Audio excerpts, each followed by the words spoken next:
السلام علیکم ورحمۃ اللہ وبرکاتہ۔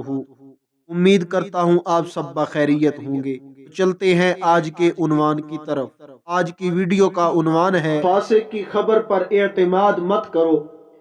سن 5 ہجری کے غزوہ بنی مستلق میں جب مسلمان فتح یاب ہو گئے اور حضور اکرم صلی اللہ علیہ وآلہ وسلم نے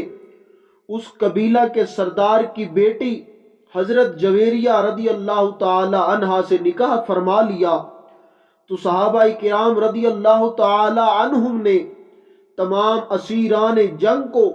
یہ کہہ کر رہا کر دیا کہ جس خاندان میں رسول اللہ صلی اللہ علیہ وآلہ وسلم نے شادی کر لی اس خاندان کا کوئی فرد لونڈی یا غلام نہیں رہ سکتا۔ مسلمانوں کے اس حسن سلوک اور اخلاق کریمانہ سے متاثر ہو کر تمام قبیلہ مشرف با اسلام ہو گیا۔ اس کے بعد حضور صلی اللہ علیہ وآلہ وسلم نے ولید بن عقبہ کو اس قبیلہ والوں کے پاس بھیجا تاکہ وہ قبیلہ کے دولت مندوں سے زکوٰۃ وصول کر کے ان کے فقراء میں تقسیم کر دے۔ قبیلہ بنی مستلق کے لوگوں کو جب ولید بن عقبہ کی اس آمد کا علم ہوا تو وہ عامل اسلام کے استقبال کے لیے خوشی خوشی ہتھیار لے کر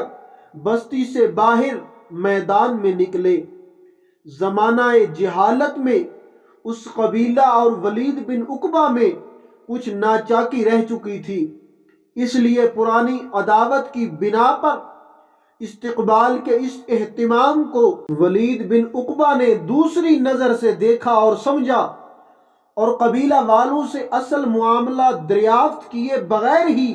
مدینہ واپس لوٹ آیا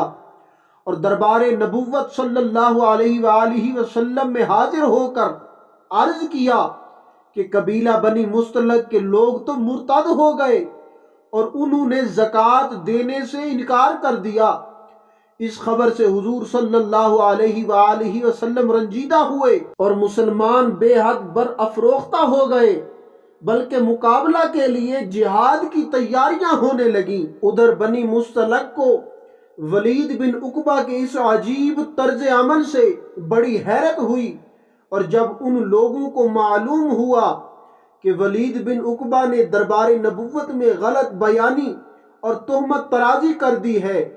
تو ان لوگوں نے معزز اور باوقار وفد دربار نبوت میں بھیجا جس نے بنی مستلق کی طرف سے صفائی پیش کی۔ ایک جانب اپنے عامل ولید بن عقبہ کا بیان اور دوسری جانب بنی مستلق کے وفد کا بیان، دونوں کی باتیں سن کر حضور علیہ الصلاۃ والسلام نے خاموشی اختیار فرما لی اور وحی الہی کا انتظار فرمانے لگے۔ آخر وحی الہی اتر پڑی اور سورۃ حجرات کی آیات نازل ہو کر نہ صرف معاملہ کی حقیقت ہی واضح کر دی بلکہ اس خصوص میں ایک مستقل قانون اور معیار تحقیق بھی عطا کر دیا۔ وہ آیات یہ ہیں، ترجمہ: اے ایمان والو، اگر کوئی فاسق تمہارے پاس کوئی خیر لائے تو تحقیق کر لو، ایسا نہ ہو کہ کہیں کسی قوم کو بے جانے ایذا نہ دے بیٹھو، پھر اپنے کیے پر پچھتانے لگو، اور جان لو کہ اللہ کا رسول تم میں موجود ہے۔ اگر وہ تمہاری بات اکثر معاملات میں مان لیا کرے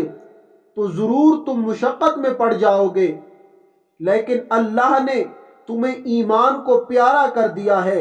اور اس کو تمہارے دلوں میں مزین کر دیا ہے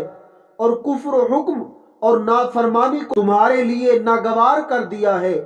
اور یہی لوگ اللہ کے فضل و احسان سے ہدایت یافتہ ہیں اور اللہ جاننے والا حکمت والا ہے۔ درس ہدایت